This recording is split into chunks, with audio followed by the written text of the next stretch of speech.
Emma Raducanu was forced to pull out of this week's ATX Open but will be back in Indian Wells. Emma Raducanu has received a boost as the Brit gained direct entry into the upcoming Indian Wells WTA 1000 after originally failing to meet the ranking cutoff point and requiring a wildcard. It comes after the world number 80 suffered a fresh setback when she was forced to pull out of this week's ATX Open after contracting tonsillitis. Raducanu's 2023 season hasn't gone to plan so far, with the 20-year-old being forced to pull out of this week's WTA 250 in Texas after getting tonsillitis. It comes after she started the year by rolling her ankle in Auckland and retiring in tears, with the injury hindering her preparations for the Australian Open, where she ultimately lost in the second round. The British number 1 has not competed since after she withdrew from this week's ATX Open and was set to play in Indian Wells as a wildcard, but she has now gained direct entry into the main draw following the withdrawal of Anna Bogdan. It means that a wildcard is now free for another star, while Raducanu can have the satisfaction of getting in the draw off her own back.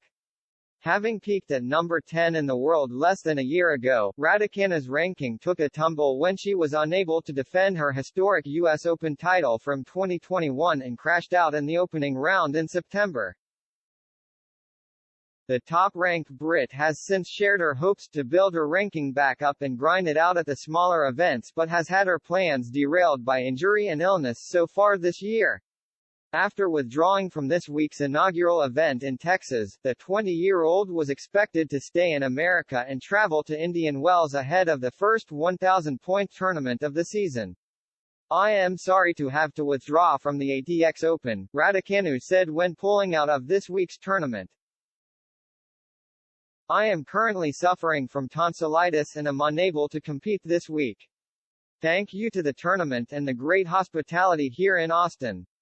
Raducanu's management also reportedly said the Brit would be staying stateside for the Miami Open following Indian Wells, but she failed to gain direct entry into the main draw on the cutoff date of February 21. The current world number 80 was just 5 spots away from getting in, so she could suffer the same fate as Indian Wells and still make it into the main draw following some withdrawals. Otherwise she will be forced to rely on either a wildcard or battle it out in qualifying. And Raducanu has been adding to her schedule beyond the Sunshine Double, signing up to the Porsche Tennis Grand Prix in April. Raducanu enjoyed success at the indoor clay court tournament last year, reaching the quarter-finals before going out to world number 1 and eventual champion Iga Swiatek 6-4, 6-4. The Porsche Arena's center court is brilliant. "I'm also looking forward to a drive or two in a Porsche sports car and experiencing more of the brand, like visiting the factory," the 20-year-old said when announcing her participation.